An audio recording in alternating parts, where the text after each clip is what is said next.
Hello, everyone, and welcome to our panel on the economic and financial dimensions of the Russian invasion of Ukraine. My name is Matthew Light. I'm Associate Professor of Criminology and European, Russian, and Eurasian Studies here at the University of Toronto.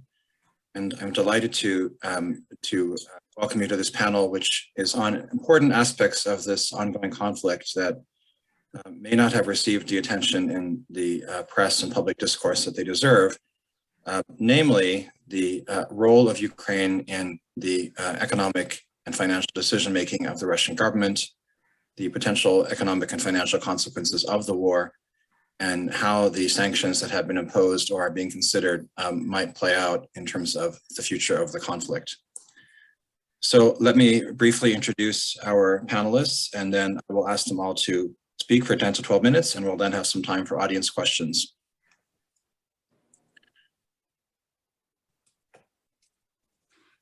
So I would like to we will first hear from Professor Margarita M. Balmaceda, Professor of Diplomacy and International Relations at Seton Hall University. She teaches courses on the politics of ethnic and cultural diversity, post-Soviet and Eastern European politics and foreign policies, and is also associate of the Davis Center for Russian and Eurasian Studies and the Ukrainian Research Institute at Harvard. She has written extensively on pipeline politics of the post-Soviet states, and is certainly highly qualified to share some of the complex financial and economic consequences of these politics for us today. Sam Greene is professor in Russian politics and director of the Russian Institute at King's College London. His most recent book, co-authored with Graham Robertson, is Putin versus the People, the Perilous Politics of a Divided Russia, published in 2019 by Yale. Paul Massaro is the Senior Policy Advisor for Counter-Corruption and Sanctions for the US Congress. His work has advanced the recognition of corruption as a national security threat and has been described in the media as one of America's foremost corruption experts and an endless source of democratic ingenuity.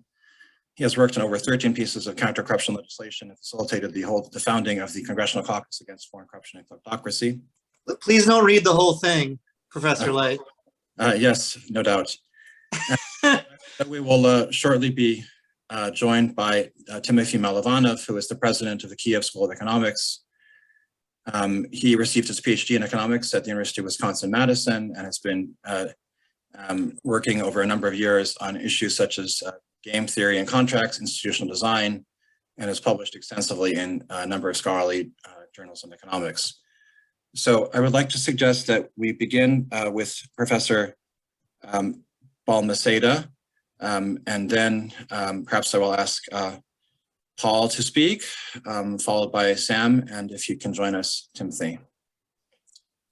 Margarita, please, the floor is yours.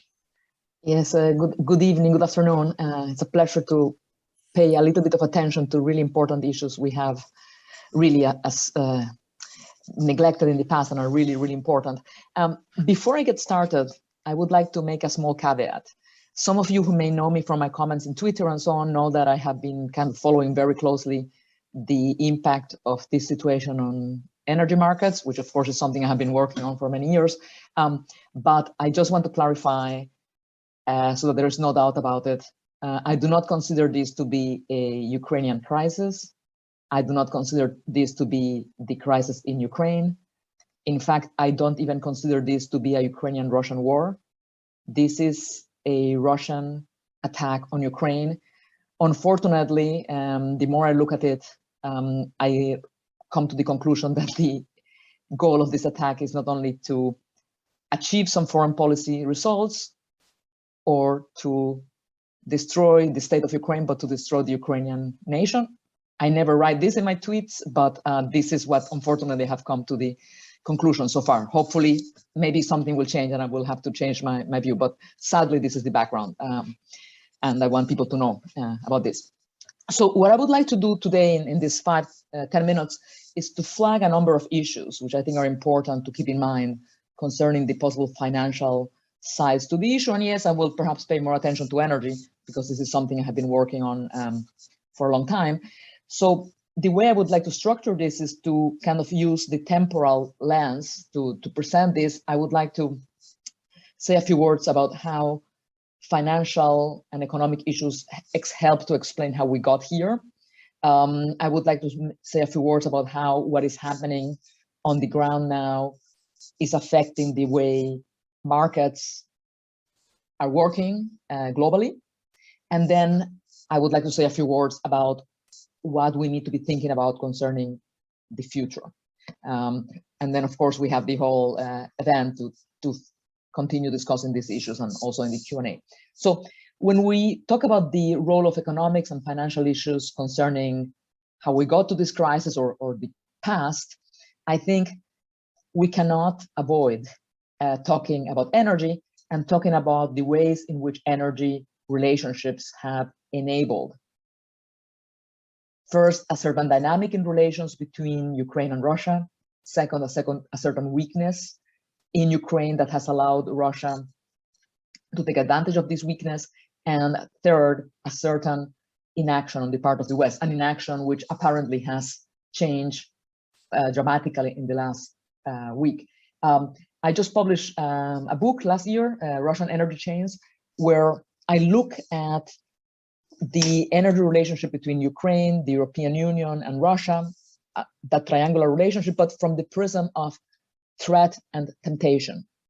Threat is something we often hear about, the threat of a Russian cutoff in energy, threat of the Russian use of the so-called energy weapon, but we seldom talked about the temptation of Russian energy. And the fact is that we need to really pay a lot of attention to that temptation to understand how we got here, because the way in which participation in those Russian energy chains or Russian energy export chains involve a huge number of players within Ukraine, within the European Union, is key for understanding how we got here.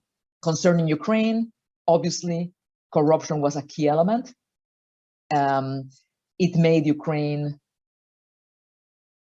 be able to enter into certain schemes of energy trade, which perhaps for the first 20 years of its independence allowed for lower energy prices, in particular natural gas prices, but which tied the country to highly inefficient energy use.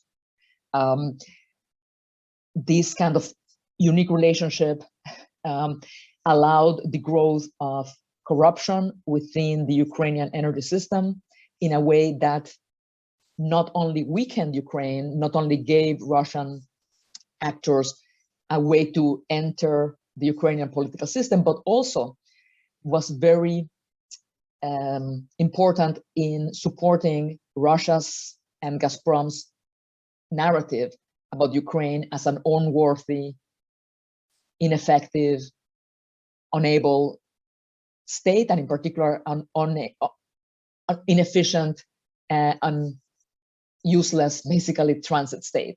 All of this is important because that takes us to the Western European side of the question, the third side of the triangle, in particular the German side of the triangle, where perhaps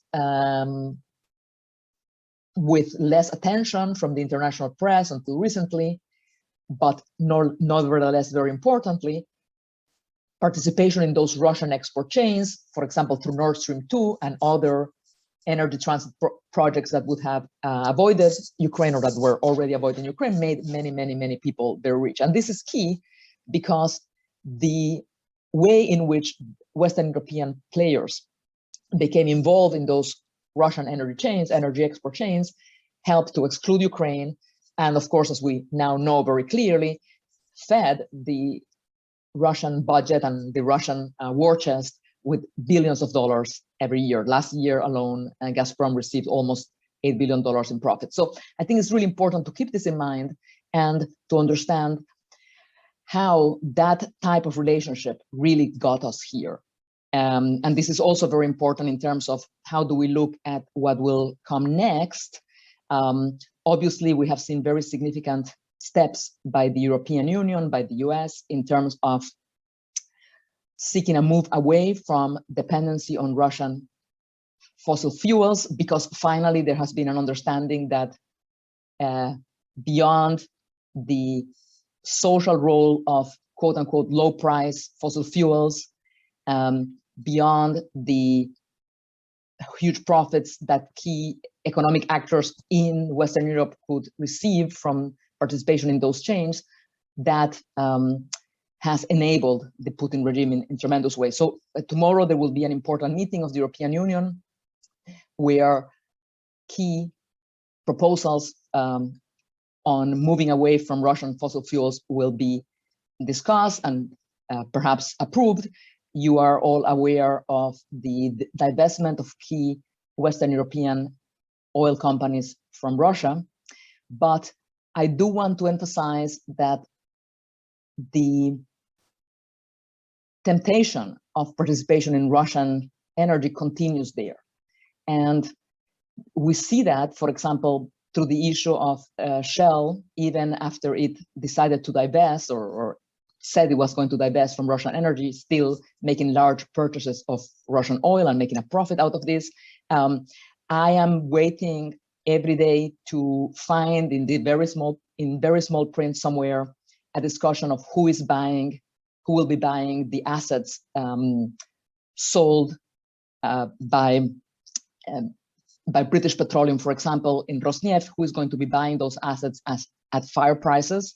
I have no doubt that somebody will try to make a profit out of that. So what I want to say is that profit and temptation side is still very strong, and we need to be very, very careful about this. So let me move to the present issue. How do the financial issues play here? I think we are seeing a situation where the ways in which both Ukraine and the Western alliance are trying to move away from dependency on Russian fossil fuels is creating tectonic changes in geopolitical and geoeconomic relations internationally. The move away from Russian oil, or the desire to move away from Russian oil, the embargo on Russian oil declared by the US, is creating new opportunities for not only a move to new providers, such as perhaps Iran and Venezuela, but the move to new types of relationships with these two states, which had long been in the blacklist of the US. So this is very interesting, but also creates new tensions between the US and OPEC, in particular the United Arab Emirates and Saudi Arabia, which have been asked to provide more oil, to increase oil production, which is something only they can do because other states do not have the capacity to increase production so quickly, and they have until now refused to do that. So I think that is something that is extremely important. We also see a situation where, exactly because of the tension in the energy markets, other commodities are being affected. Those commodities are not very much discussed, but I think it's really important to flag that.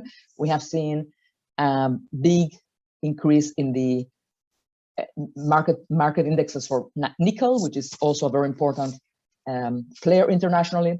And we're also seeing very interesting developments in terms of the currencies that are used for trade. So Russia is being excluded from key banking systems.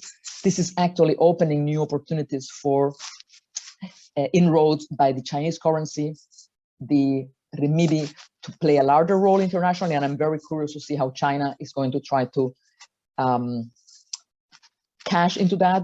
Until now, China has been very cautious in its statements about the crisis, about the situation, saying that Russia is not an ally, it is a strategic partner, but saying that it will not impose sanctions on Russia. And I think we are going to see some movement in the Chinese behavior that will try to capitalize on the situation as it has developed. And finally, I would like to flag what I consider a very important issue for the future. As we speak, Ukraine is being destroyed, basically. Not only Ukrainian lives, not only perhaps there is a desire to destroy the Ukrainian nation, but Ukrainian infrastructure is being destroyed. We may say, we may argue, or somebody would argue that this infrastructure was metalolom or scrap, that it was worth nothing, but of course that is not true. Ukraine has been for many years a top 5 exporter of steel internationally, which is a topic I was planning to start a new project on. There are many consequences of this attack certainly on world steel market, but most importantly, what do we do when we look at the future, and what do we do in terms of how are we starting to prepare the ground for the rebuilding of Ukraine. I do not expect, and I do not want to think that Ukraine will become part of the Russian Federation. This is not my expectation, but I think the damage that has been done to Ukrainian infrastructure has been major, and I think it would be important to start laying the ground for a legal case on how the reconstruction of Ukraine will be carried and paid for. So I just wanted to flag these issues, and I am looking forward to a discussion throughout the program today. Thank you. Thank you so much, Margarita. And next, I think I'll ask Paul to share his thoughts with us. Please, Paul. Yeah, thank you, Matthew. Thank you, Margarita. Calling you now from a little nook in the Ford House office building on Capitol Hill as we continue with the incredibly fast pace. So I'm actually going to be more of a jump in, jump out here, because it really has just been absolutely nuts as we respond to what is really a historic paradigm shifting war of aggression. I mean, this really signifies the end of the post-Cold War period. We're entering what we believe to be now the era of democracy versus autocracy. And I think that we're seeing the very beginning of a really, really, really major economic shift. We've been talking about decoupling for a very long time, but now that decoupling is here, it's unplanned. It's not exactly what we wanted. But of course, again, it's been on its way for a very long time as the WTO froze, as we've had issues with China and so on and so forth. But now just every multinational is pulling out of Russia. And who knows what comes of this. So I guess I focus a lot on the anti-corruption dimensions. So I guess I'll focus on, the process of kind of the U.S. response to this crisis, and that is to say, we had been kind of warning for years that this was coming down the line. That I've been at this for, nearly a decade now, and I've lived through 3 different, hard and soft at Russia resets. It seems like we all kind of got Putin wrong. We all kept hoping that he would be someone he's not. And yet we all kept kind of giving him what he wanted, despite the fact that he continued to undermine all rules and norms of the international community over and over and over again. It feels like we're almost astounded, sort of blown away that he would go for the jugular in Kyiv, and yet he invaded Georgia in 2008. He invaded Ukraine in 2014. He's been invading Ukraine for 8 years. He interfered in the U.S. elections. He's assassinated people on British soil. He's tried to assassinate other people on British soil. He's, abused Interpol. He's done cyber warfare and so on and so forth. And yet our response to this has been really limited. And I think that this is in part because of this hopeful kind of wishful thinking, and another part because of elite capture. And I think that that's kind of the really big way that Putin was able to build economic dependency, as to say the West's dependency upon Russia, is really through this elite capture. And I think that's also why we're now fundamentally able to engage in these really powerful sanctions, and really also pursue the oligarchs, because that elite capture is broken down very quickly. It also shows how brittle it is. So, I think it's pretty well known, certainly to this crowd, to what extent, Russian money is in London, in Europe, in the United States, for that matter, and how it's in the hands of really powerful individuals. I mean, Chancellor Gerhard Schroeder, former Chancellor of Germany, still is working for Putin. Many of the others that had kind of walked through the authoritarian revolving door have since stepped down. Francois Fillon stepped down, for example, former Prime Minister of France. Others have stepped down from their posts. But in any case, Putin has definitely become toxic in a really profound way. Lobbyists in DC that had very happily previously worked for him and his oligarchs have totally backed off of it. Lawyers are backing off, moving out of Moscow, as all other companies do. And then, of course, we now have this klepto capture task force, and this is going to be a very interesting part of the economic ramifications. Is this crackdown on the oligarchs? So we've already seen the seizures of at least 4 yachts. We expect the seizures of all sorts of property, and that's really just the surface. I mean, these oligarchs, who are Putin's appendages in the West and undermine our system from within, they have billions in hedge funds. There was just an excellent story this morning on Concord Management, which had been pushing billions of Abramovich's money into U.S. hedge funds and so on and so forth. So we're even when we look at like Usmanov's $500 million yacht, it's a nice look, it's a nice symbolic gesture, it's what people understand, but it's still not the billions and billions and billions we're talking about when we're finally able to start freezing and seizing some of the money stored offshore in these hedge funds and in slush funds and so on and so forth. So I think it beyond that heralds a new age of what the West is willing to do to preserve democracy. I think that we were very insistent upon this change through trade, this Wandel durch Handel paradigm, where if we just dialogued or engaged enough with autocracies, then we would change them. They would become democracies. They would obey the rules, and that just has absolutely not been the case at all. And now we're in an accelerated period of the breakdown of that order. And this is good. I mean, it's good that we recognize what's true. And what's true is that autocrats don't play by the rules. So I think that kleptocapture, for example, will evolve from just a anti-Russian oligarch task force to an anti-oligarch period task force. I think that a lot of the stuff that we're developing right now with vis-a-vis Russia, these same tools will end up being used against China, against who knows who else comes down the line. Venezuela and Iran already have really serious sanctions programs, but there are plenty of other dictators. UAE, Dubai is becoming one of the sort of major money laundering hubs and so on and so forth. So I think it's only a matter of time until these tools end up being used to kind of decouple even further from other autocracies. So we really are in this new age. I think Putin has forcibly taken us into this new age. And then, of course, I think the incredible example of the Ukrainian people fighting for the values that we claim to have and yet have often ignored has kind of forced the West and the democratic world to unite around these measures. And I think we're only going to get more solidified around those measures as this crisis goes on.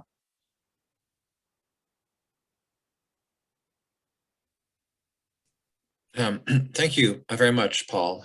I'm very happy we can also welcome Tymofiy Melivanov, who's joining us from Ukraine. It's great to have you with us, and it's a terrible time to be in Ukraine or to be a friend of Ukraine. So we're grateful that you could spare us some of your time for this event. Tymofiy, maybe I could call on you at this point. Thank you very much. We are fighting, we're working, we need to survive. As we have just discussed, Russia invaded us 8 years ago. In 2014, it took Crimea, and then under the pretext of separatists, it really used regular troops in the east of Ukraine and killed a lot of civilians, and killed a lot of military, and killed a lot of officials, and killed a lot of leaders and elites and academics too. This is not new. Just the scale is staggering. Frankly, I didn't expect that to be true. I thought that they wouldn't dare to we have children, dying from hydration in Mariupol. I have, we were just about to open a new university, IT university or school, IT school, maybe as a college at the Kyiv School of Economics in the fall, and the chair or the director, the provost of that, maybe dean, I guess, her family is in Sumy, and I talked with her today, and her parents are there, and then grandmother's there, and grandmother has Alzheimer, and so she can't really, and she is really in a difficult, in a bad physical shape, and she cannot move, they cannot move her. And so, they're forced to make a decision, today and yesterday. There were 2 days when it was possible to evacuate from Sumy.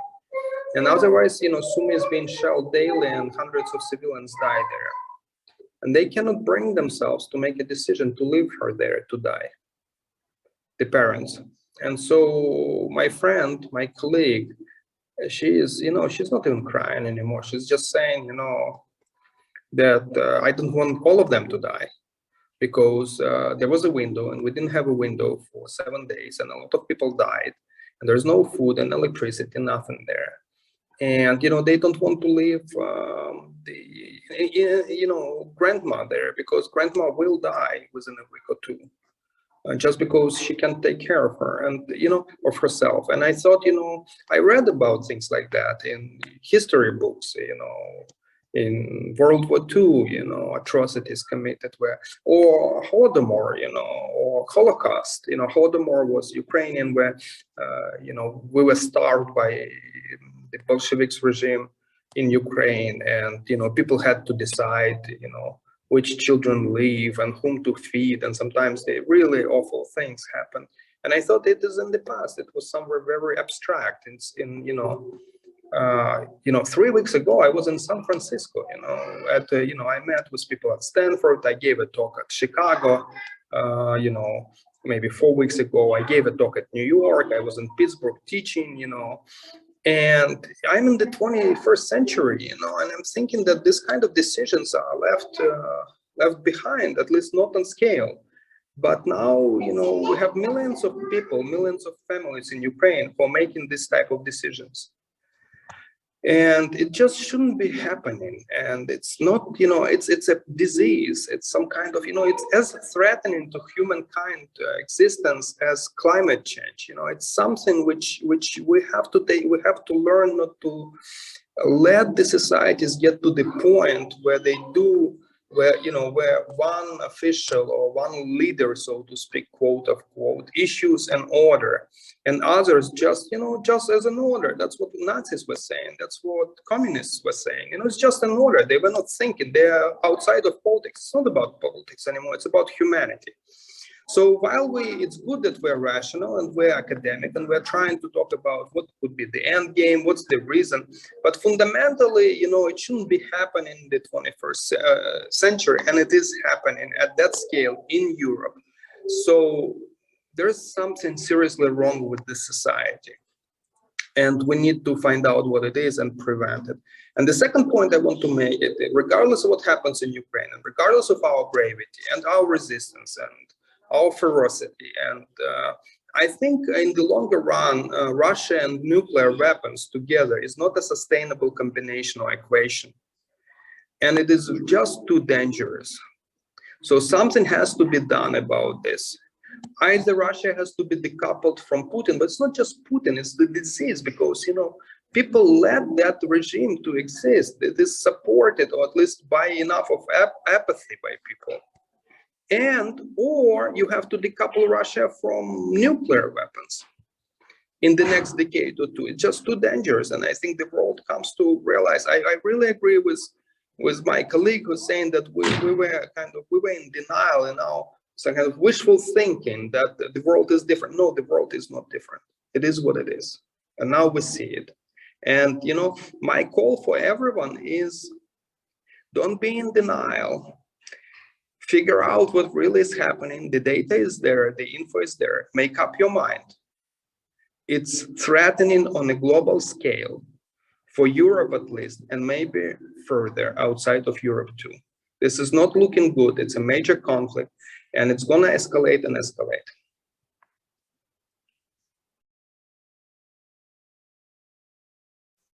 Thank you very much, Tim.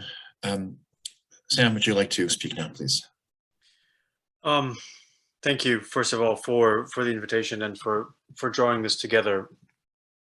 I'd like to speak now is a difficult question to answer at the moment. Tymofiy is right. These are conversations we shouldn't be having, right? And we shouldn't be needing to have. This is where we find ourselves. And so what I'm going to say, even as before I say it, to me feels a little banal and a little helpless. But we're here, so I'll say it anyway. Look, I would certainly endorse everything that's been said by all three of the previous speakers, both on the analytical side and on the moral and normative side of things. I'll just try to make a few points and then hopefully get us up into conversation. These focus entirely on Russia, right? Which is something that, having spent the last 20 years of my life, I find myself struggling to understand more now than at any point in the past, because models of trying to understand political behavior, and I'm a student of politics, not of economics, right? Have led to some analysis that was that no longer makes sense, and it was clearly incorrect. So a lot of us are going back to the drawing board and trying to think about what we got wrong. That said, there are some things that we got right, and one of which is the impact that this war is going to have on Russia. A lot of us said from the beginning that this was a war that made no sense because it was not a war that could possibly make Russia more secure or more prosperous, or that could even make Putin and his regime better off in any real sense. And I think that is an analysis that I would still stand by. So it doesn't explain the benefits part of a cost-benefit analysis, but the costs part seems to be pretty real, right? Sanctions, as we've seen, as everybody has said over the last couple of weeks, are stronger and swifter than we expected. They're also very much of a different kind than the kinds of sanctions that we've had since 2014. Some of them are similarly targeted at people around Putin and around the elite, but they are obviously much more broadly targeted at the Russian economy. And unlike previous rounds of sanctions that were really designed and spoken about as a deterrent, it's very difficult to find anybody in Washington and London and Brussels or anywhere else who thinks of the sanctions now as a policy tool for deterrence, right? They are broadly seen as a policy tool for punishment. And the unspoken truth behind that is that they're seen as a policy tool for regime change. You won't find a government right now that will talk openly about regime change as their policy in Russia, and there's good reason for them not to talk about it. But if we're honest, what the sanctions are intended to do is to encourage Russians of all stripes and throughout the socioeconomic food chain to consider whether or not they have a better future, a more prosperous and a more secure future with Putin or without him. Now, the impact of the sanctions, I think, and again, I would leave a lot of this to economists, both sort of on the panel and in the virtual room, right? But the impact is actually greater, I think, to a certain extent than the sanctions were designed to achieve. They've triggered animal spirits on at least two sides, right? So we've seen Western corporations get out in front of the sanctions, pull out of Russia, back out of transactions, divest from assets, and in ways that the sanctions didn't actually explicitly demand, right? But they're doing this either out of a combination of sort of forward compliance risk, not wanting to find themselves on the wrong side of a transaction or a position in the future that becomes untenable and from which they would have to back out, but also out of a sense of if you want to be cynical about it, reputational risk, if you want to take a more altruistic view, then out of a sense of moral and ethical obligation not to be profiting from business in Russia. That is a cascading sequence. It will grow and reinforce itself in ways that will leave the Russian economy, I think, looking and feeling very different than it has at any point since the end of the Soviet Union, even really since the 1980s. Much more isolated, much more autarkic. We are also seeing Russian consumers and individual Russians get out ahead of this crisis. And begin to panic. We've seen from the very early days long lines at bank machines as people begin to try to get cash out. We've seen restrictions from the Russian government, obviously on hard currency transactions. We're beginning to see this translate into rising prices and inflation. We've already seen something like a 40 to 50% decrease in the value of the currency. Right. So the real economic pain for Russian consumers has not hit yet, but people are beginning to act as though it has hit. And I think that's been made worse in part by the fact that the Russian government spent the first several days of this war pretending that it wasn't happening, or at least pretending that it wasn't happening in the conversations it was having with the Russian public. So Russian television didn't talk about the war, it didn't talk about the sanctions, other than to say that Russia was somehow prepared for these sanctions. Of course, Russia turned out not to be prepared for these sanctions. And so in the absence of clear messages and clear policies that would help people cope with economic hardship, people turn to each other and turn inward, right, to look for signals about what they should be doing, and that those signals for the moment point towards real concern, if not panic, and in some sectors abject panic, right? That is, I think, likely to hit most palpably for the Russian middle class, right? People, poorer people in Russia have been poor for quite some time, and although they have been better off than they were in decades past, right? The losses that they're feeling, other than prices for foodstuffs and potentially utilities and other sort of costs of living, are not yet at least catastrophic. What is catastrophic is for the Russian middle class that had, particularly not just in Moscow and St. Petersburg, but around the country, the urban classes that had become used to a certain sort of Europeanized style and quality of life that has evaporated over the last 2 weeks. Right. For the moment, there's no real link between this sense of economic loss and the protests that we've seen around the country. We don't know how large the protests have been, right? But we do know that there's been somewhere in the range of 13,000 to 14,000 people arrested in the past 2 weeks at these protests. Those people are largely the people who've been protesting Russian politics for a number of years, right? Not the people, again, who were standing in line trying to get cash out of the bank.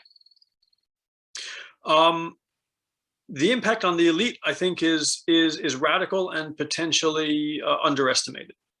Right? A key part of the bargain that Putin had set up with his elite, really starting from when he came to power in the early 2000s, was the ability of Russian elites throughout the sort of the bureaucratic, the security, and the economic oligarchy to park the proceeds from the rents that they were extracting from corporate value chains and from budgets throughout the system, right? To park those proceeds overseas, right? That gave them a degree of security. It meant that even if they were deprived of their rent-generating assets within Russia, they could still live off of the money that they had stashed away, right? They were able to leverage those assets, borrow against them, and do things like buy real estate and buy yachts and other kinds of assets overseas that Paul was talking about. That they were able to multiply them into even larger fortunes, but that also gave them a degree of protection and autonomy from the political system in Russia. That's gone now. Right. They can no longer access those things. They will no longer be able to use that as a source of autonomy. Right. And so they face a decision now of whether or not they are content to be turned into essentially salarymen and managers within a Russian political economy that will be, again, increasingly autarkic and increasingly dominated by the needs of the security apparatus and the interests of the security apparatus, right? Or whether, in fact, they are able to mobilize and create some kind of a political change that would take Russia certainly not into a liberal democracy, right, but into something like the status quo pre-2014, obviously with the change of political leadership. The last thing, right, I think is we need to have a conversation about where this leaves Russia as a geoeconomic project. I've been making an argument, as have others, for some time, right, that it was a mistake to think of this war, now that it's happening, or even in the months and years leading up to it. In fact, for the entirety of the last 8 years, to think of Russia's position vis-a-vis Ukraine as fundamentally motivated by NATO. Russia went to war in 2014 because Ukraine signed a deep and comprehensive free trade agreement with the European Union, right? And while Russia does clearly, or at least Putin does clearly in some degree, feel threatened by NATO as a military, right? The expansion of the European project puts significant, if not insurmountable, pressure on the Russian political economy to change the way it's governed, to change the terms of internal economic competition and political economic distribution and redistribution. Right, it's one of the reasons Russia has found it so difficult to engage seriously with any of the integration projects that it has pursued with the European Union over the last 20 to 30 years.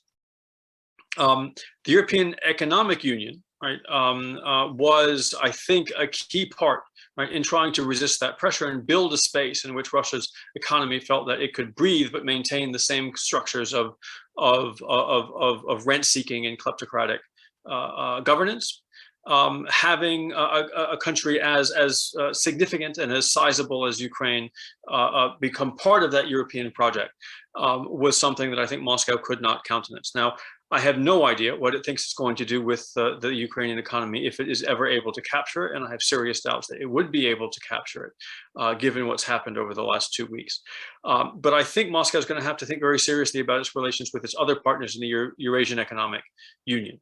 Belarus, Kazakhstan, Kyrgyzstan, Armenia did not sign up to be isolated economically from the rest of the world. However, if Moscow was going to maintain the isolation that is engineered for itself from the rest of the world, that's going to make it very difficult for it to continue to exist in a customs union with these other countries. Obviously, for the moment, Pashinyan, Tokayev, and Lukashenko are not in a position to be able to challenge Putin, but they will be challenged by their own publics and by their own elites at a time when Russia's ability to prop them up the way it has in, frankly, in all three cases, but most recently in Kazakhstan and in Belarus, right, is also going to be significantly challenged, as it is tied up, obviously, in Ukraine, and its own police forces are tied up fighting protests at home.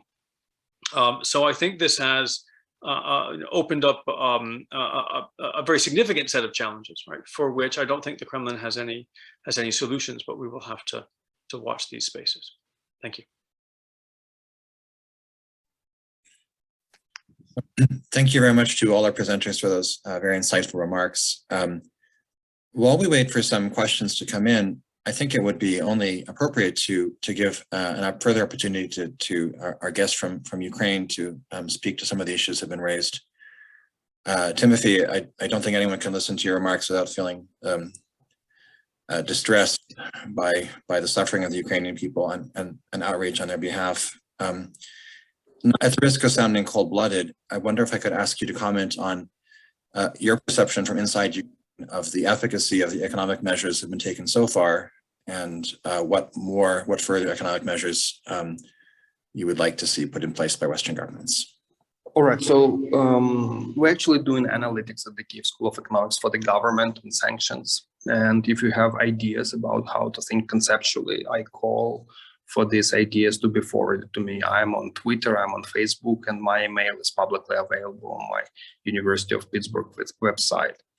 On top of that, we actually need also business school leadership classes on how to operate in war, because our teams are under a lot of stress, but they are operational. In Ukraine, you know, gas station, okay, we have essentially 3 areas in Ukraine right now. And I think that's how the war economy works. One is front lines or territory which is occupied. Then there is territories which can come under risk of being a front line. And then there is, territories which are more or less quiet. And these are very different economies. In the payment system is working. I mentioned, I might have mentioned that yesterday from Kyiv, I had to get some documents for the Kyiv School of Economics, like charter of registration or something, which we didn't take during the evacuation. And the local FedEx post is actually working. This is impressive. They're delivering post from Kyiv to Western Ukraine or to Eastern Ukraine, to those areas which are not controlled. So the economy is okay in Ukraine. Now, in terms of sanctions on Russia or overall disruptions, I think let's for a second think globally. Energy, of course, in everyone's mind, but we're not paying enough attention to the food security. Russia and Ukraine together constitute 30% of global trade in wheat, and similar numbers in corn and some other grains. Currently, so Ukraine, for example, was 11% last year. Russia fluctuates between 16 and 20. Currently, there is a planting season. And both Russia and Ukraine will have it really disrupted. So it's going to ripple through the food supply chains in Asia, Middle East, and Africa really quick, and then through substitution effects throughout the world. And we will see it right now, and we also will see it as the result of harvest. So food security is really going to be disrupted. Sanctions or not, that's what's going to happen. Now, in terms of sanctions, we keep coming up, we're helping the government at the Kyiv School of Economics. Is our, we're economists, so we're doing sanctions. And I think they have two immediate effects on the kinetic warfare in Ukraine, and then a longer term effect. The immediate effects that they generate uncertainty. Uncertainty disrupts supply chains for military. That's a real effect. Just because people are worried about things, things don't get shipped to the front lines. And this war is fought not by, it's a flow issue. It's not a stock issue. It's not who has more tanks, or it's not who has more reserves in the central bank. It's who can get, diesel fuel to a tank faster. That's what it is about. Or who can pay the families of soldiers faster, or who can pay international companies. An interesting, we're currently competing, for non-lethal supplies like bulletproof vests in Turkey. Both Russian and Ukrainian companies are competing. And so we see this supply chains intercept, like we're buying weapons as a country, and Russians are buying weapons. We're procuring all kinds of equipment, let's say jamming equipment or electronic equipment through direct and back channel, despite the sanctions. This is all being done on the military market, so that is working. There are a lot of loopholes. The second tactical effect is that leadership and management and people who make policy makers, decision makers, they are trying to figure out how to operate and secure their assets, so they also get distracted from the war. So that's a short-term effect. The longer-term effect, I think, is going to, it's a double-edged sword. It is either going to mobilize Russia against the West as the common enemy, or it is going to weaken Russia, the regime in Russia. And of course, the hope is going to be doing the second, it's going to weaken. From one perspective, China is a pivotal player here. If China leans one way or another in this conflict, economically, not even politically, it will make Russia break or not. It either can help Russia to bypass sanctions. It's not immediate, for example, oil, they can't really send oil to China because it's a different type of oil. Its substitution is not immediate. But still, there are many other ways to do things. And if China helps Russia, or if it blocks Russia, that might determine the conflict. So the bargaining power of China in the short run economically is going to increase tremendously. But in the longer run, I think China will be forced by fundamental forces to side with the West. And it's really unexpected in some ways, but because it is the power of China, China is a superpower. The West is a superpower altogether. The EU or the US is a superpower. This super, power comes from the economy. Russia has not got the economy to be a superpower, so it's trying to play its military card, and it's down to its stack. It's to the last card in the deck. It's playing already a nuclear power. Some kind of shooting at nuclear, attacking nuclear plants in Ukraine. You could have imagined that they would have set up perimeter and said, we're not touching nuclear power plants because it's too just sensitive, too dangerous, and we're not running any operations in the 30-mile radius around nuclear.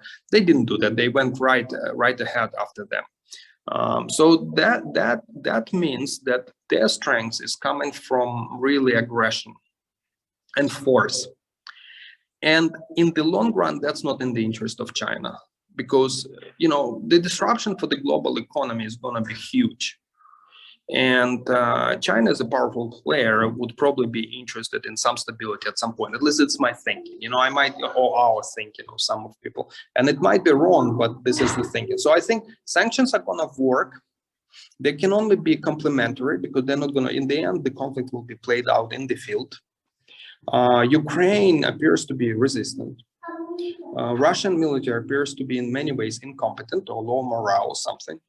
So they have serious issues. So kinetic conflict will be gradually turning toward in favor of Ukraine, but a lot of human lives will be lost, and it will be terrible. It will be really horrible, and will be all humanity will be ashamed of this. But sanctions will weaken Russia and will bring this conflict, or help bring this conflict to an end.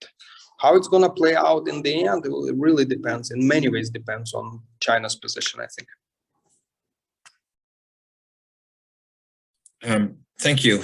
I think I'm going to maybe ask Paul to follow up on some of these points, because I know he has to leave us before the end of the workshop. So Paul, maybe I could ask you to address an issue that I think has been sort of playing around all the comments so far, which is what exactly is the expectation or the hope about how sanctions would work? So not that they're intended either to compel Russia to change its policies in Ukraine, or perhaps to bring down the Russian government, as Sam was suggesting, but how is it thought they might actually achieve either of those effects? So I think it's correct that the notion that sanctions are a deterrence tool at this point is over. That was prior to Putin's going for Kyiv. That changed everything. This is now a paradigm shifting, historic interstate invasion. These sanctions are now meant to reduce Putin's capacity. They're meant to stop his war machine. They're meant to collapse the economy. They're meant to get to a point where Putin can't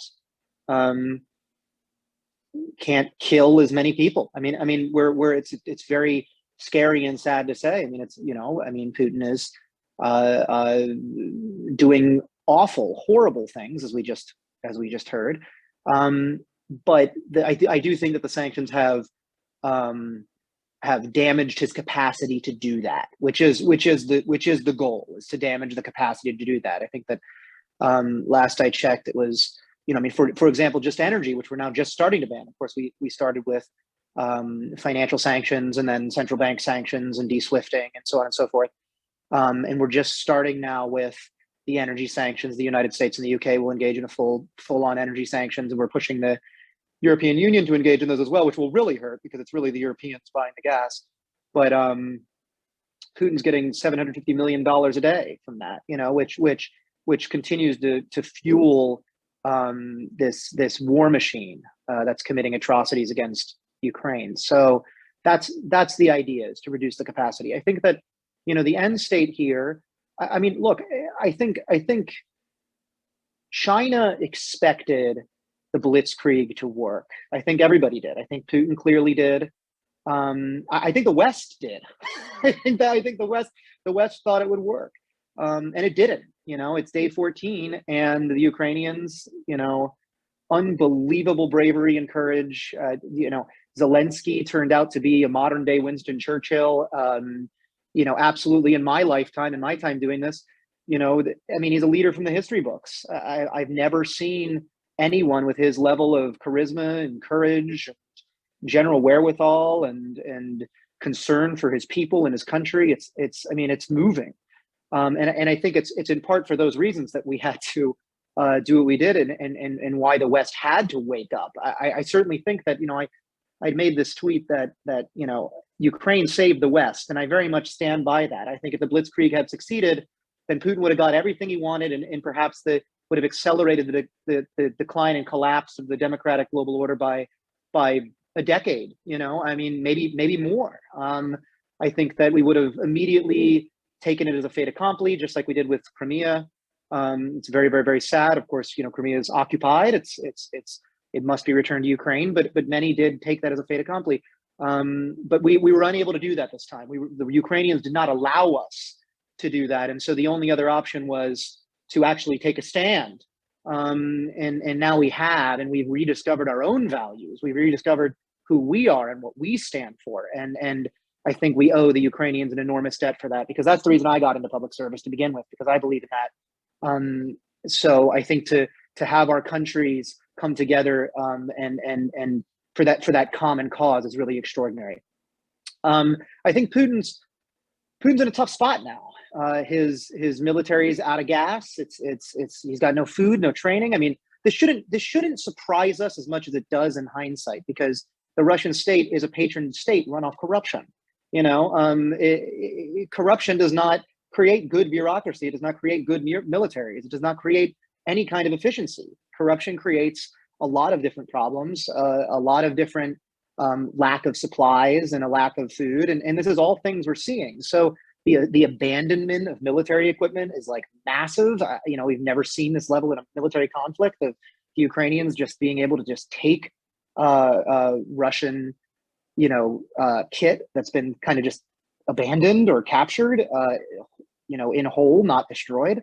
It's quite an extraordinary phenomenon. So I got to think that Beijing is nervous. I think Beijing's looking in, saying this was supposed to be a blitzkrieg, Putin. What happened? How are they holding this down so well? You've united the democratic world. Well, that wasn't supposed to happen either. Obviously, we want the world to be united around our techno-authoritarianism.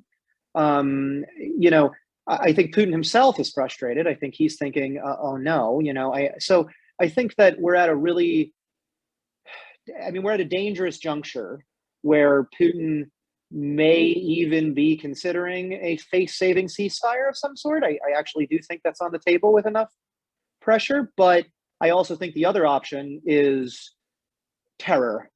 The use of extremely deadly weapons, an attempt to terrorize Ukraine into submission, which of course will not work. I think the Ukrainian people have demonstrated that it won't work, that they are very much attached to their independence and democracy. But I mean, it will result in horrible death and destruction on a scale that we've not even yet seen. We've already seen lots of death and destruction. So I think that we are at a really dangerous moment right now. Thank you for that. So a question from the audience that I think I will ask Margarita to comment on. So it's a rather long question, so apologies. I'm just going to extract part of it that I think is most relevant for our discussion. The question is about the competition for the European natural gas market before the war began, with the construction of pipelines to Russia being criticized by the US and some European countries, but also the fact that the US was proposing itself a supplier of natural gas to the European market. Could you talk a little bit about these points, about the decision-making that went into the interest in Russia as a supplier, and to what extent that competition may be behind or may be part of the causation of this current round of the war? I'm sorry, competition between the US and Russia as suppliers? I cannot hear you. Yes, I suppose you could put it like that. Sort of the competition over the access to the European natural gas market between Russia and other potential suppliers, including the US. Okay, so audience question. Thanks. Yes, excellent. So the first thing I want to say is that this issue really shows us the importance of history and how ill-served we are when we do not look at history. Because the issue of Russia and the European natural gas market is not an issue of 2022 or an issue of Nord Stream or an issue of 2014. It's an issue that basically asks us to look into the prehistory of the 1980s, when something very important took place, which was the beginning of large-scale Soviet natural gas supplies to Europe. Now, some of the people who are present in the audience may be aware of this, some maybe not, but I do want to flag how tremendously important it is. And if I make a little bit of an ad for a book by a wonderful colleague of mine and a member of my study group in Germany, Per Hoxelius, Red Gas. This wonderful book details the beginning of large-scale Soviet natural gas supplies to Western Europe. And why is this important? Because that beginning of natural gas supplies to Western Europe in the 1980s, it was not simply that the Soviet Union started to sell, to export natural gas to Western Europe for huge profits. It is not simply that Western Europe started to become more and more dependent on Russian gas.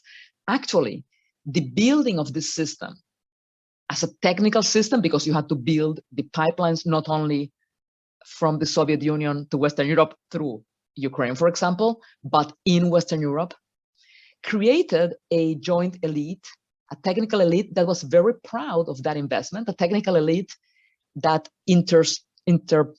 intermingled with a business elite and had a very big sense of pride and responsibility in building an all-European project that would bring together East and West and survive political tensions.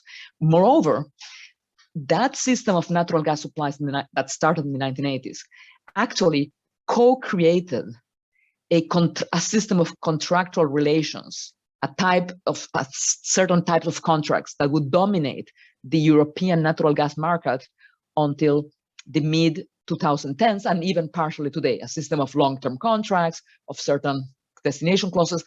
The reason I say this is because that Soviet impact on the market, that position in the market, is something that has a long background, not simply as a provider, but as a co-creator of the natural gas system in Europe until five years ago. Now, concerning US competition with the US. So there are some colleagues in the US, including some colleagues from Harvard, who have presented the idea even before this war that United States liquefied natural gas was going to save Europe from Russia.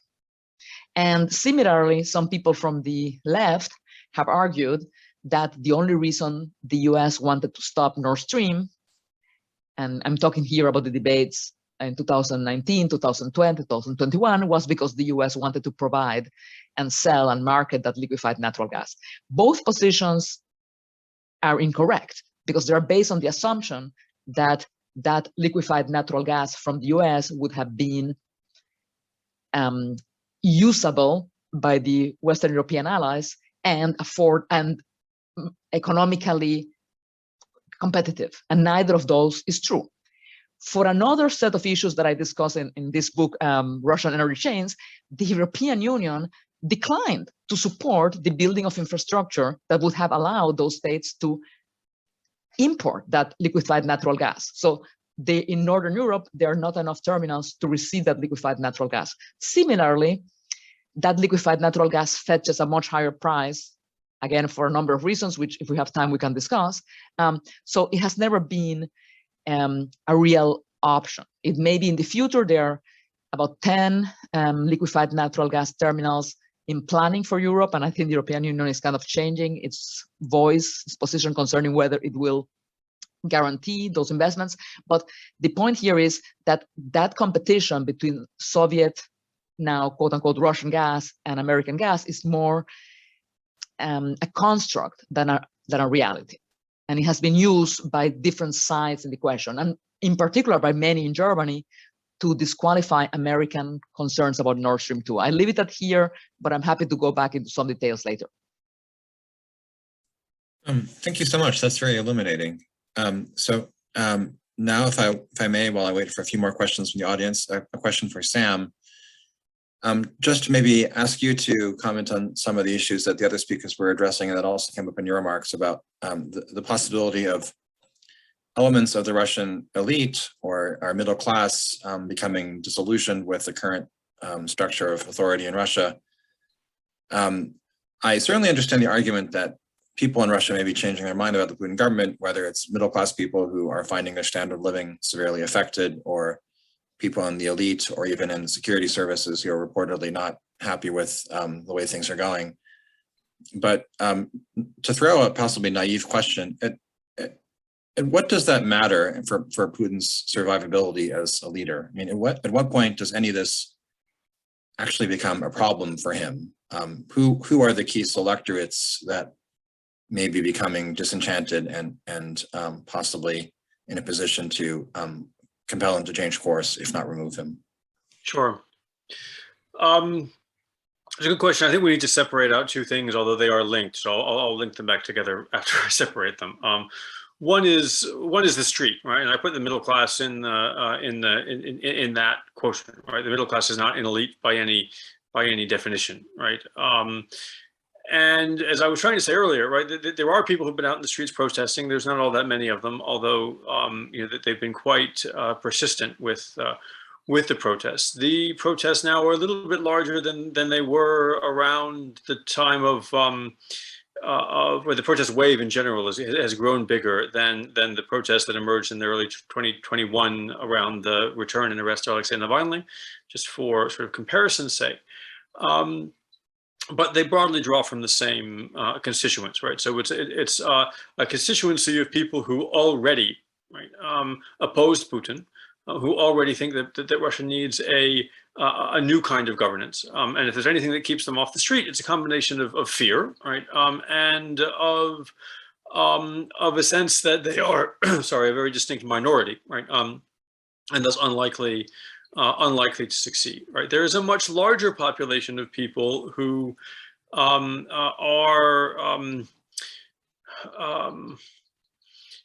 look, it's been very difficult for a long time to actually find anybody in Russia who thinks that the country is terribly well governed, right? And that's true for masses as well as for elites, right?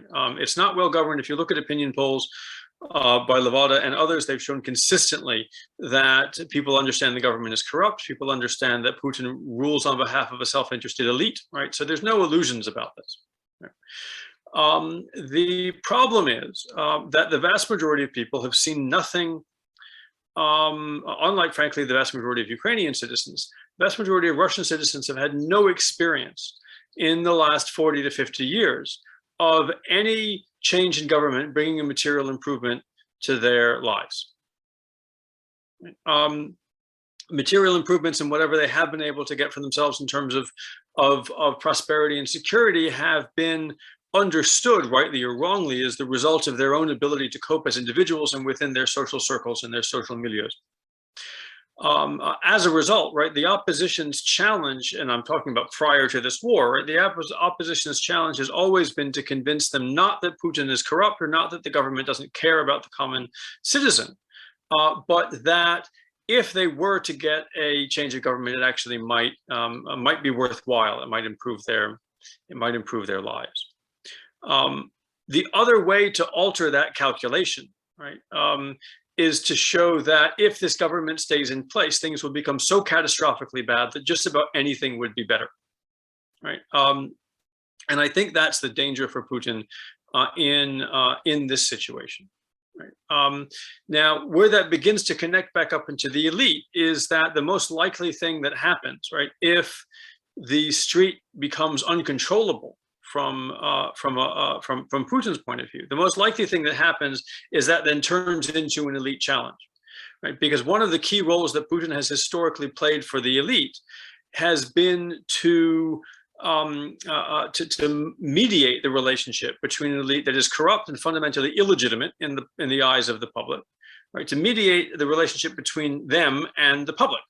Right? So Putin has been able to maintain a degree of legitimacy. He's been able to maintain a degree of popularity, right? While the elite play their game sort of behind the scenes. So if they begin to lose faith, right, in Putin's ability to control the street, then they need somebody else who can, right? They need to get him out of the way so that they don't get strung up by lampposts, right? At the same time as Putin. But as I said earlier, I think the other thing that's happening, right, is they certainly have an incentive, right, at the moment, more than they ever have in the past, right, to reevaluate their relationship with Putin. Putin has been changing bit by bit the terms of his bargain with the elite for a number of years now, certainly starting in 2013, 2014, as the economy began to contract, and as he felt that he was facing more political opposition, began to privilege the security state, the oil men, right, take the others and sort of put them in subordinate positions, right? So there's plenty of dissatisfaction. The problem was that any kind of political change was going to create winners and losers. Anybody in the system at the moment is, in the grand scheme of things, a winner, right? And so if you have an unpredictable process that creates winners and losers, you've got no rational incentive if we still think we're dealing with rational actors. You've got no rational incentive, right, to participate in that kind of a political process, right? So the incentive only appears, I think, when we get to a point where, again, things will become so catastrophic, right, if the current course of politics doesn't change, right, that everybody becomes a loser. And so everybody, all of us, everybody's interests align, right? And you have the potential for a broad elite coalition that unseats Putin and takes things back to a kinder, gentler kind of kleptocracy. I'm not saying that the fact that, so these, again, I think these are the circumstances in which it could happen, right? And in which it's more likely to happen than in any circumstances we've seen before, which is a very different thing from saying that it's likely to happen, right? Putin has played a divide and conquer game with his elite from the very beginning, and he's played that very well. The elite are divided and don't trust each other, and he maintains a very strong security state, right? Stronger, clearly, than the Russian military in many ways, and much more disciplined. And so people will be, very fearful, right, about being the first person or the first group of people to stick their heads above that particular parapet. You're muted. Thank you. Excellent. So our panel has actually, I noticed, been called for an hour and a half. I would just like to see who can remain a bit longer for audience questions. Which of our speakers are able to can remain? Okay, great. In that case, I will turn to some additional questions. And Timothy, I don't know whether you can stay. I just wanted to express my solidarity with you and our friends and colleagues in Ukraine and our wishes for your safety. I'll stay for a little bit. Okay, excellent. Thank you. Great. So a question from the audience that I'm not quite sure who would like to take it, so anybody who wishes can respond to it. Another question has come in about the issue of the impact of the war on international food markets. So both the actual agricultural products of Ukraine and Russia, which are both very substantial in terms of grain, but then also a question going to some other some exports that are related to food production, to agriculture, particularly fertilizers from Belarus and Russia, as well as something else that I don't really quite understand, which is neon gas. So would anyone like to speak to the way that the current conflict is disrupting or might disrupt the market and the food market around the world, and how that might play into the outcome of the conflict itself?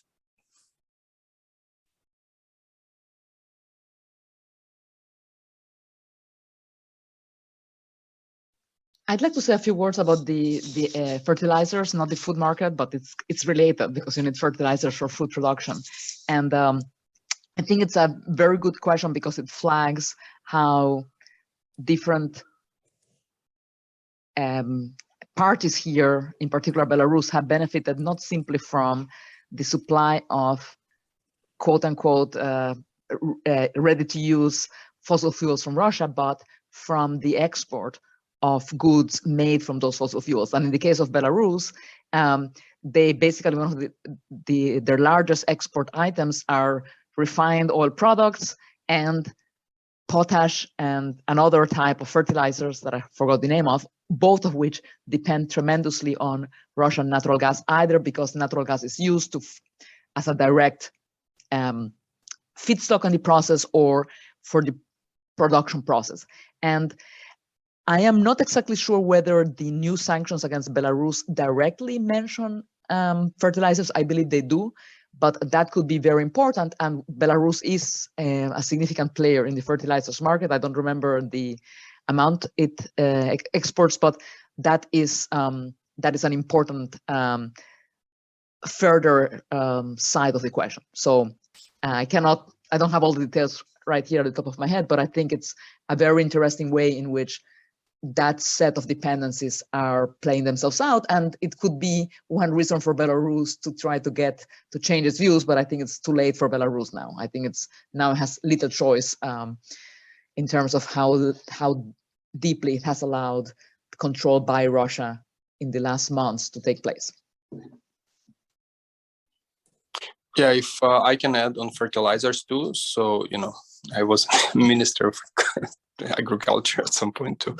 And so fertilizers, at least in Ukraine is a substantive or significant producer of, we import, but of course we're producing, it's produced in the south. And Russia is exporting fertilizers through the pipeline, which is in the south, in Odessa. So if that area is going to get destroyed, then that's actually going to be a major issue of supply elsewhere. Now, businesses have been understanding this, have been kind of preparing to diversify, and I think agricultural businesses have in Ukraine and elsewhere in the world have been building some facilities for fertilizers closer to Qatar, for example, and trying to ship, but those projects are not complete. I think there will be disruption within the next year or two, a major disruption in the fertilizer, and so yields will probably drop. But we should expect that the role of Middle East production and effect and control of fertilizers for that area will increase substantially. Timothy, if I could stick with you for a minute. So a question came up, which I didn't bring up earlier because I wanted us to focus on economic issues, but it's further to a point you raised. And since we have a little extra time, maybe I will ask you to address it, which is the nuclear tension. Could you elaborate on your point about the Russia's nuclear arsenal and its role in the world? And somebody asked, how exactly you think that might change. Okay, so to me, at least, what's unusual in the rhetoric, or everyone has realized that the rhetoric is, nuclear weapons are supposed to serve as a strategic deterrence. If something fundamentally goes wrong in one of the major countries, in one of the superpowers, okay, so it's a strategic deterrence. Russia has been using language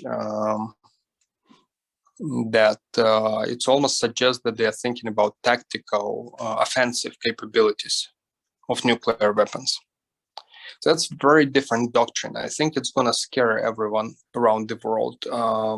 It probably has not sunk in yet, but it's a very different take on this. And Russia has demonstrated that, they are either crazy or they are rationally crazy, I'm a game theorist, a theory of conflict, by the way, an institution designed by training. So from our Cuban Missile Crisis in our field, there is this notion of commitment to look crazy, where you commit to behave as Khrushchev, where you're really not crazy, but you make everyone feel that, you could do the worst possible thing, so people really are afraid of you. And we understand that quite well, those ideas. And the idea there is that if you play this game, even if you're rational, if you play this kind of approach, this conflict in this way, there's always a chance that things will go wrong. So, and I think it's still that doctrine that the Western world is thinking, about, it's a kind of deterrence idea. And so within that, all the analysts now will be saying it's just the way it works, because everyone has been trained on the same books. Everyone has been gone to Harvard or Stanford to do a PhD. So everyone will be right. And there is the probability, regardless of what Putin wants, of real escalation has gone up substantively. And so they will be suggesting everywhere to decouple Putin from nuclear weapons in some way. We also see that there's been evidence that I think MIT guys, some of MIT nuclear non-proliferation guys have put this idea. They monitored the data on remote data on Chernobyl. And there was a spike, 1,000 times spike, and then it got back to normal. So that suggests, at least the research suggests, that the explanation is that Russians opened the doors to the nuclear reactor, which was blown, which exploded in 1986, and closed it immediately. So they were doing something there. And one explanation is that they were mistaken. They didn't know what they were doing. But it was coordinated. All sensors simultaneously did it, showed this 1,000 times spike. The other one is that they either put mines in there or put people there to die, or did something ridiculous. Furthermore, right now there are reports from actually TASS and RIA News, as we speak right now in the panel, that there are disruptions of electricity in Chernobyl nuclear power plant, and that electricity is needed to protect that site from contamination. So they're playing with fire in many ways, and also the international monitoring agencies just lost access a couple of days ago to the data from Chernobyl. So now we don't even have the data. We don't have remote monitors, or for 2 days already. So they're either doing something there, or something fishy is happening. That's going to freak everyone out, okay, in the world. And so I think, probably the chances of them really doing something is not that high, but they continue to play the strategic game that, I'm a crazy type, I'm going to do whatever unless you back off. And they will lose fundamentally, but it's going to take some time. So I think it's a strategic mistake on their side to start engaging in nuclear rhetoric. Thank you. It's horrifying. So I think maybe I will direct the last question from the audience and for our panel to Sam. So also a bit removed from the economic and financial dimension, but related to the issues that you've been talking about with us in terms of the different constituencies in Russia and their relationship with the regime. The war has proved more costly to Russia in a number of ways, but including the loss of life of its soldiers. And we don't know exactly how many have died. Ukraine says it's now well over 10,000. Certainly the deaths are mounting up quite a lot. Is there a point at which the awareness of those fatalities might become a separate problem distinct from the sanctions, whether simply on the part of kind of mass disapproval of the policies that lead to those deaths, or on the part of more targeted interest groups such as, I don't know whether this organization still exists, but the Committee of Soldiers' Mothers that was influential in the past. Could you maybe speak to that, the question of Russia's military losses and how it's playing out in the political realm?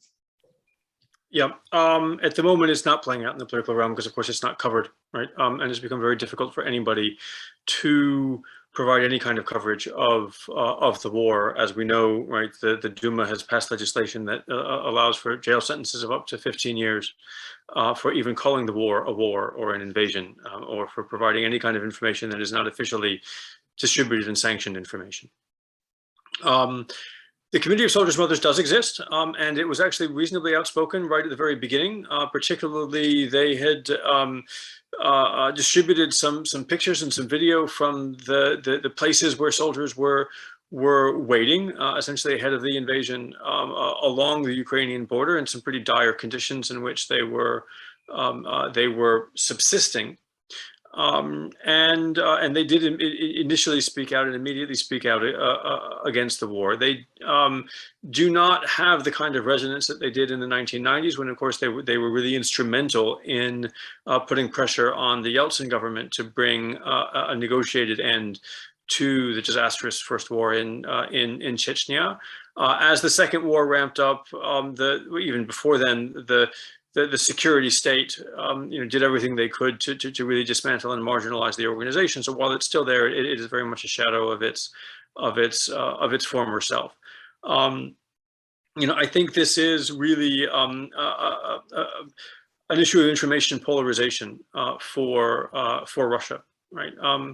Unless you have the wherewithal and the know-how to access media through VPNs, which is also becoming increasingly difficult, you have no access to any independent media anymore in Russia, certainly of any volume.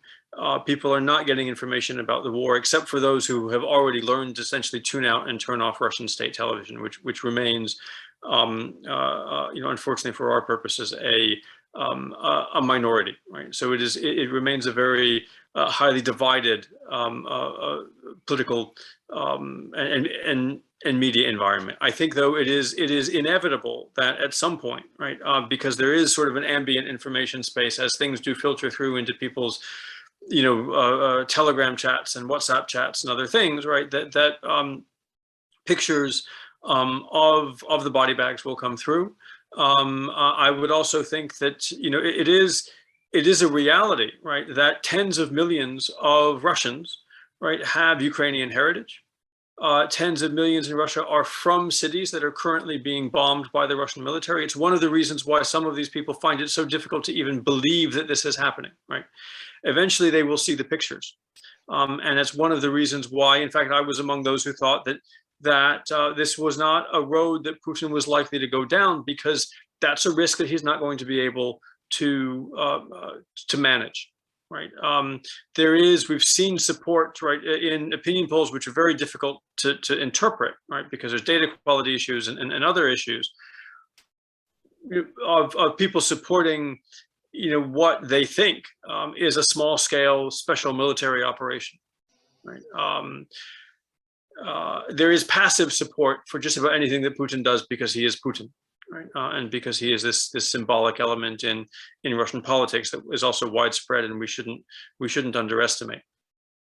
But the Kremlin is clearly very scared about what happens if the truth of this war becomes evident to the Russian public broadly, right? And that's why we're seeing the kind of information blockades that we're seeing, and why, in fact, there's, you know, we have to take seriously the potential of essentially cutting Russia off of most sort of international internet connections, or installing something much more akin to the Chinese firewall in the coming days. That's a loss they can't afford. Thank you. I'm afraid we probably should leave it there, but thanks to all our panelists, and especially to Tim for joining us from besieged Ukraine. I would also like to thank the audience for their questions, and hope that we'll all do what's in our power to support the people of Ukraine at this moment. Thank you for organizing it. Thank you very much, and please donate to all organizations. You know, I also have my Twitter post pinned, how you can donate. We're gonna send it to anything. I'm sorry I'm pitching it, but you know, the first wave on enthusiasm has run out, and so, you know, but people continue to need to get help, and by the time, let's say, Western companies and organizations and charities will get things running here, it will be weeks, if not months. So we really have to get people out now and pay for their shelter and relocation. Sometimes it costs a lot of money to get a family out of a war zone. You know, at the moment you think about it, you will know.